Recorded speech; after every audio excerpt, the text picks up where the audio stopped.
Should you build an indie business on top of OpenAI?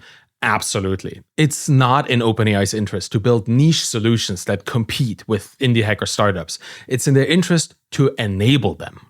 Welcome to the Bootstrap Founder. Today, we dispel a myth about building AI startups. This episode is sponsored by acquire.com. That's a place where you can actually sell your AI startup. More on that later. Now, let's get into the topic of the day. The community is caught up currently in a strange back and forth between look at all these amazing opportunities that OpenAI offers and don't build. OpenAI is just going to make your startup evaporate. Those are the two extremes. And if you're an indie hacker and you wonder which of these is actually helpful and actionable for your journey, well, I'll try to help clear things up here today. Let's start with the elephant in the room, the wrapper.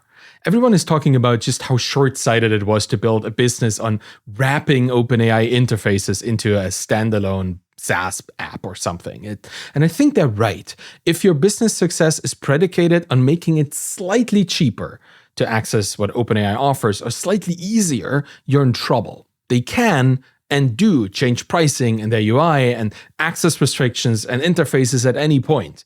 That lack of control, that's a severe business risk. And you should know that when you build only a wrapper. And with OpenAI's recent release of features that threaten some businesses, such as chat with this PDF kind of services, well, it does raise the question of whether it is a good idea to build a business on top of OpenAI, a wrapper, or anything at all, right? Well, how do we learn about this? Well, let's look at what people like Damon Chen, the founder of PDF.ai, has to say about this, because his business should be massively impacted by that change, if the developer community is to be believed. So he seems to be doing just fine, though. He says OpenAI's updates excite developers, PDF AI's updates excite customers. We are not the same.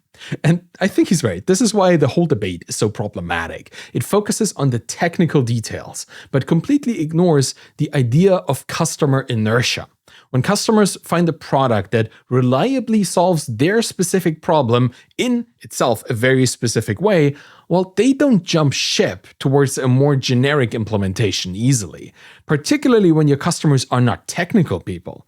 If for a few dollars a month, I get an up-to-date version of something that I would have to build, maintain, and budget for myself, well, why would I then even look at that platform and not just pay the money and take the thing? And even technical customers, they don't just churn from a tool that was built specifically for their purposes. Look at how many specialist hosting providers exist for web apps, right? If it was just about saving the most money, every single person would host on AWS. But in reality, people have different preferences. They want more than a generic platform. It's like saying that AWS is destroying startups because they make it so easy to host things there yourself. It comes with a lot of extra work, and some people do not want to do that platform work. They want to buy off the shelf. And that's the core aspect that I'm missing from this whole OpenAI kills startups conversation. It is not in OpenAI's interest to do this, particularly as these, imaginarily dead startups, they wouldn't even exist without OpenAI in the first place. As more capabilities and capacities are being added to platforms, more businesses spring up around them. And sure, some of them fail, but it's probably more competition and product market fit related than anything else. OpenAI, they just can't handle the complexity of building a specific solution. Sure, they have PDF introspection now, but will they also be building bulk PDF imports or white label PDF embeds or an externalized API to chat with a particular kind of PDF through a REST interface? Of course they won't. Their core business is training and selling access to large language models, and that's what they'll keep doing. This is where focused solutions come into play, and that's where indie hackers come into play. These solutions take the generic API of the platform, and they use it to construct something tailored to the well-understood needs of professionals. These aren't wrappers. These are the businesses that actually survive changes in OpenAI. Not only that, every time OpenAI makes things easier, these businesses start to flourish even more. Banu Teja of SiteGPT said it best. He said, no more spending time trying to manage embeddings and providing context from these embeddings. We spend a ton of time building this in-house. Now everything is about to become a simple parameter in an API call. We can delete a lot of our custom code now. That's awesome. That's a great business result. Founders like him, with a reasonable grasp on AI, have understood that if you build a business on top of such a powerful dependency, you don't just get ChatGPT, you get leverage and you get data. Think about it. If you're helping people write, let's say, bridesmaid speeches, starting with a few notes and stories and ending with a customer-approved speech, what do you have? You have assets. You have captured a magical transformation from idea to tangible speech. And for every customer who makes such a speech, you can add a new record into your database. Over time, you can then use more AI internally to learn what good speeches are made of, what this process looks like. Oh, and you also have all the bad speeches that your customers didn't like. You have insights into styles and topics that resonate negatively. And this is also valuable information. And nobody has this but you.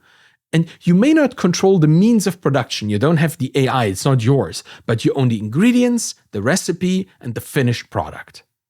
And meanwhile, with every new customer for your AI business, you're building an audience around your expertise as a problem solver, both personally and as a business person. These relationships persist through any ups and downs that your particular business might have.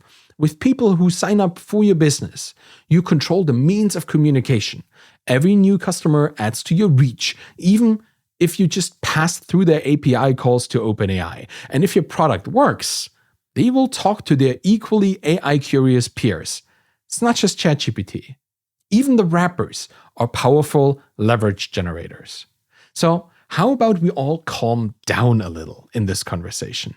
Of course, there's no guarantee that your business won't be impacted by any future changes within OpenAI. The platform risk is clear, and the speed of development that happens in this company in particular can make your product potentially irrelevant in a few months, if you don't offer more than just slightly easier access to OpenAI. But if you're quick at building features and getting feedback from your users, you will use these innovative new AI tools to build special interest startups that people have never seen before because they weren't possible. Just look at features like this GPT-4 Turbo with its increased token limits. There are so many things that are now possible that were once difficult, expensive, or just impossible. You can ingest hours worth of podcast transcripts, for example. And from there, you can build products for podcasters, for listeners, for publishers, for audio professionals, you name it. There's a lot that can be done now. And none of these people that I just mentioned, they want to log into the OpenAI console and manually write a prompt. They all want well-integrated tools. And for those founders with a low risk tolerance, will consider generative AI tooling as a feature, maybe not the core of your product. Use OpenAI as an additional component to your offering. Many startups are using OpenAI without solely relying on it, which I guess is pretty smart because this way your business strategy won't be derailed by quick changes in the AI platform. You can also diversify. OpenAI isn't the only platform and the only language model out there. If you abstract this in building your product, you can have other and different kinds of models that you even might be able to host yourself. There is a lot of potential variety. And if you have a high appetite for risk as a business owner, you can build products using OpenAI tools and then try to monetize them very quickly. Tony Dean did this with TypingMind. He built a model-agnostic interface that interacts with many different platforms and offers several convenience features. Will it last? Maybe. It's just a UI for GPT and the likes, and that's all it was ever meant to be. But it's a buy once, use forever product, and that is by design. He doesn't want to run this for 20 years, but there is a need in the market, he found it, he solved it with the product. Can it evaporate? Sure, but he still monetized it. And these specialized and well-scoped tools, they can and will cater to particular needs that general purpose tools that OpenAI puts out there just cannot address. So if you build a tool that solves a specific problem for a certain type of user, your business still has a chance to compete with the platform itself because they would need to support every kind of user anyway. They can't look at just that one user that you support. So should you build with, on, and around OpenAI? As an indie hacker, I'm excited by the technology. It's a great enabler. So I would say yes. But we need to create tools that use AI to make our lives more interesting and easier and improve how we learn from each other. So if you want to build a tool today, consider OpenAI. Again, if you're risk averse, don't build on top of it exclusively. See it as a service that you can use to add value, add features for your customers in ways that you've already been doing without AI, but now do it much better.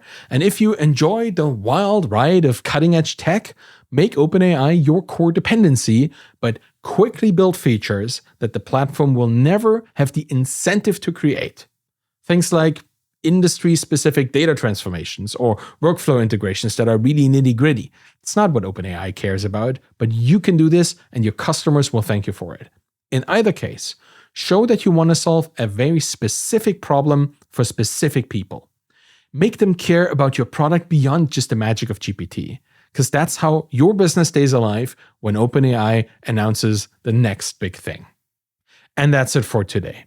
I want to briefly thank my sponsor, Acquire.com. Imagine this. You're a founder who's built a really solid SaaS product, maybe with some AI stuff in there. You acquired customers, and it's generating all this really consistent monthly recurring revenue. That's the SaaS indie hacker's dream, right? The problem is, you're not growing for whatever reason. Maybe it's a lack of focus or a lack of skill or just a plain lack of interest. You don't really care that much about the tool anymore. You feel stuck in the business. Well, what should you do? The story that everybody wants to hear is that you really got back into it. You buckled down, reignited the fire, started working on the business, not just in the business. And then you do these things that you never really wanted to do. Marketing, sales, outreach. But they work. And 6 months down the road, you made all that money. You've tripled your revenue and everything is super successful. A lot of applause is happening. Well, reality is unfortunately not that simple. And the situation that you might find yourself in here is different for every founder who's facing this particular crossroad. But too many times, the story here ends up being one of inaction and stagnation until the business itself becomes less and less valuable, or at worst, completely worthless. And nobody really wants that for their business. So if you find yourself here already, or you think your story is likely headed down a similar road, I would consider a third option, and that is selling your business on Acquire.com. Because capitalizing on the value of your time today as a founder, as a maker, somebody who can make stuff, is a pretty smart move. And you can do that through Acquire. It's free to list. They've helped hundreds of founders already. Go to try.acquire.com/Arvid and see for yourself if this is the right option for you. Thank you for listening to the Bootstrap Founder today. You can find me on Twitter at AvidKahl, ARVIDKAHL. You find my books and my Twitter course there too. If you want to support me in this show, and I would really appreciate that because I like getting supported, and this show should also be viewed and listened to by more people, please subscribe to my YouTube channel, get the podcast in your podcast player of choice, and leave a rating and a review by going to ratethispodcast.com/founder. It makes a massive difference if you show up there, because then the podcast will show up in other people's feeds, and that's where they can learn from it. Any of this will help the show. Thank you so much for listening. Have a wonderful day, and bye-bye.